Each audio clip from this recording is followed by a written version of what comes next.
welcome back with San Jose Godzilla. What's up in San Jose? And Chit Chat with HG. So this is the second part of the Dharma conversation with Charok Lama Sherpa Rinpoche on how to find a guru. And afterwards, as always, we'll have the commentary session on what we just learned today. So once again, I'm giving you our special guest, Charok Lama Sherpa Rinpoche.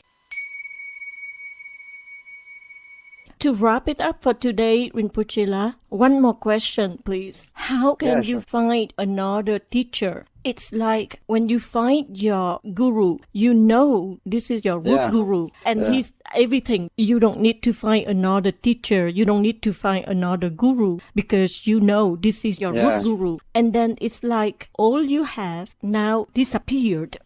Or you don't have connection with your guru anymore. How do you handle it? How do you find another guru? You see, I always think finding a guru is serious business. It's like getting married.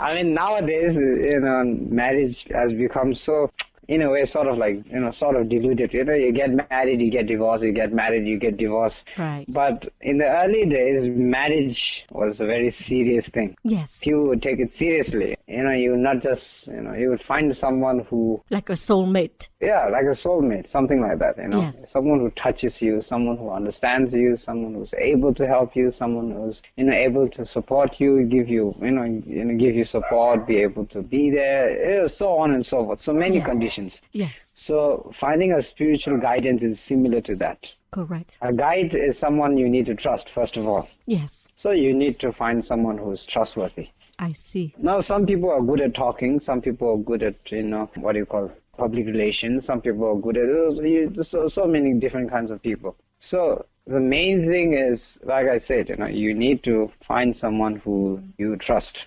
I see. But Rinpoche-la, let's say I trust the guru, but like the guru will say, I have plenty of students already. I can't take any more students. Now what? You have to move on and find another one? You see, one thing about guru is you don't need to sit there and be able to communicate face to face with each other and be able to say, oh, I want to be your student, and the other person says, okay, you can be my... This is not necessary, Yes. I see. This is not necessary. The main thing about guru, like I said, is even if it's not from the guru's side, then from the student's side can also be, it's like idolizing, someone who's able to teach. Yes. Yes. So it's something like that, So you find someone who you trust, who you think is capable. Okay, you just don't go around the corner and, whoever sort of thing. You need to have someone who touches your heart, who connects with you, who has that ability. I don't know, you might have had these feelings, these feelings when you see someone, you feel very happy, you're able to, it lightens you, it, opens you up, and then that sort of thing, So these are the things that don't really happen to in everyone.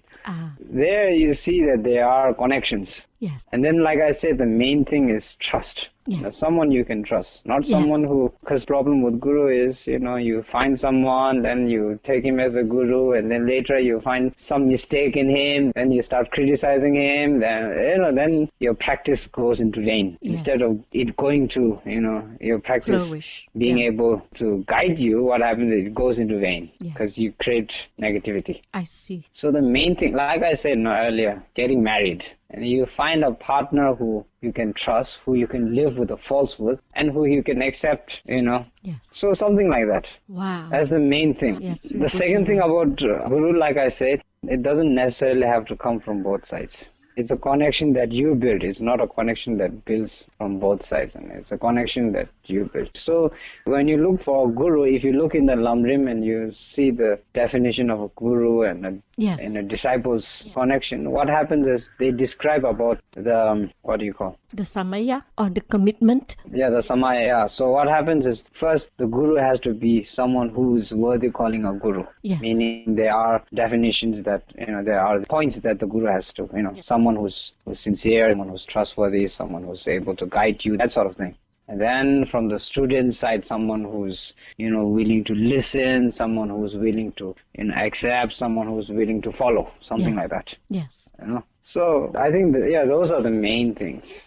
Now, the guru finding part, then like I said, some people wait for their reincarnation and then follow their reincarnation, but then not necessarily always there will be a connection. Sometimes the connections are stronger with the past life and less stronger with the present life. How come, Rinpoche La? Well, because we say, Zedin means, what do you call it? The evil? Yeah, something like evolve sort of thing. Wow.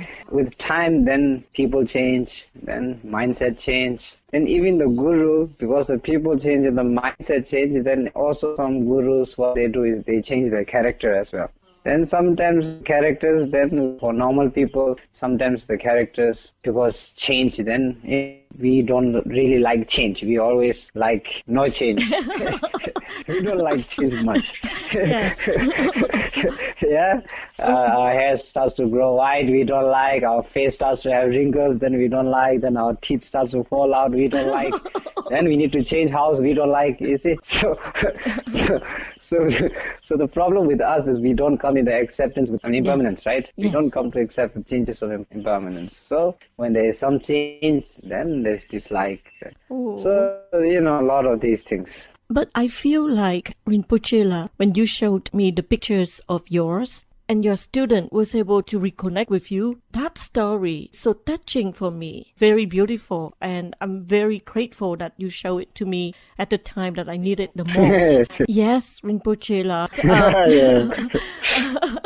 But Rinpoche La, I'm waiting for my root guru to be reincarnated, and it will take time for him to be able to teach me again, right? Yeah, of course. That will take time. I think I told you in Bodh Gaya, no? Yes. Don't play with your expectations. Yes. That's Yes. sometimes not right. Thank you, Then Rinpoche La. if you play with your expectations, then problems start to arise. So, Yes. anything, Yes, don't Rinpoche La. play with your expectations. Yes. Just let it flow naturally. It may not come out as you expect. Yes. Yes, Rinpoche La. Oh, that's a great advice too. I will keep it in my heart. Like I said, if there's strong connection, if you're looking for guidance, then of course, the reincarnation has to study and be able to teach. And between that takes, at least, 15, 16 to 20 years. Yes. So it's a long time to wait. And if you ask me for advice, I would say don't waste that time.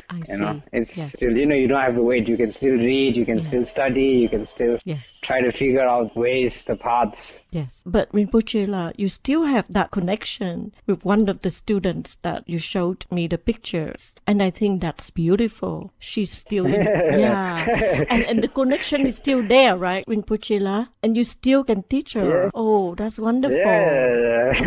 Wow. I wish I had all of these merits to be able to see my root guru again, like her, seeing you again. Oh, Rinpoche La.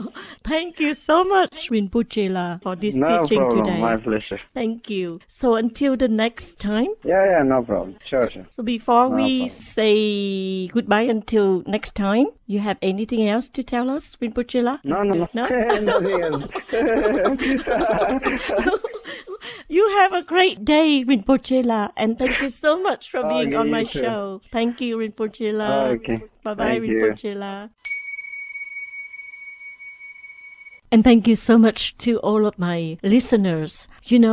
This really reminded me a lot about the time I was in Serache Monastery. And just listening to Charok Rinpoche's explanations about karma and the relationship between a guru and a student really now made sense to me about the time I was in Serache Monastery attending His Eminence Chodron Rinpoche's passing to Nirvana. And every day we had prayers for His Eminence Chodron Rinpoche. And I was sitting in the Gompa of Rinpoche's Laprang. And there were all of the lamas praying and leading the prayers. All the time, I had no clue that they were high lamas and that they were Rinpoches, because nobody told me. and I was new in the country, new for everything. I thought they all were, close students of His Eminence Children Rinpoche. Also because I was totally lost. I was totally focusing on praying to His Eminence Children Rinpoche's reincarnation. I was there, but I didn't see nothing. Basically, it was like that. So I want to take this moment to share that, just like Charok Rinpoche was saying about karmic conditions, that sometimes we won't be able to recognize our guru because of our karmic conditions. And even though they were right in front of you,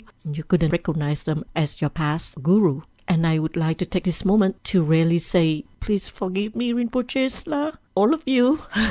I didn't know until the unveiling ceremony of His Eminence Children Rinpoche's Holy Stupa that some of my Dharma friends told me, oh, this is Rinpoche so-and-so. Then, oh my God, they were Rinpoches. Yeah, I'm very sorry. Please forgive me, Rinpoches lah. Also, and this is very true, when Charok Rinpoche said you don't have to ask permission to be a student or to have some teachers as your gurus. I like that so much. That's very helpful. And I now remember when I met His Holiness the Dalai Lama, I sobbed loudly, shamelessly. And then later on, I read a book and I realized that how a student recognizes one's past guru. And I didn't ask His Holiness to be my guru. I just took him as my guru. Yeah, no permission. And then I received his teachings. Yes, I did, privately, in my dream. And I'm very thankful for that. I'm not saying all of this to boast or brag. I'm saying this to tell you that I understand now why Charok Rinpoche said you don't need the permission of the guru to take him or her as your guru. And the same experience with His Eminence Children Rinpoche. I cried for 15 minutes in front of Rinpoche, and Rinpoche didn't say a word. He kept, praying with his mala, ignored me completely until I finished crying. And although I was crying, but I was happy inside. It was my second time that I understood the word blissful. Yes, I felt blessed and blissful at the same time. And then again, later on, when I read the book, I realized that was how you met your past guru. Those were the only two incidents that happened to me when I met a High Lama and His Holiness. And I took His Eminence Children Rinpoche as my root guru without his permission, of course.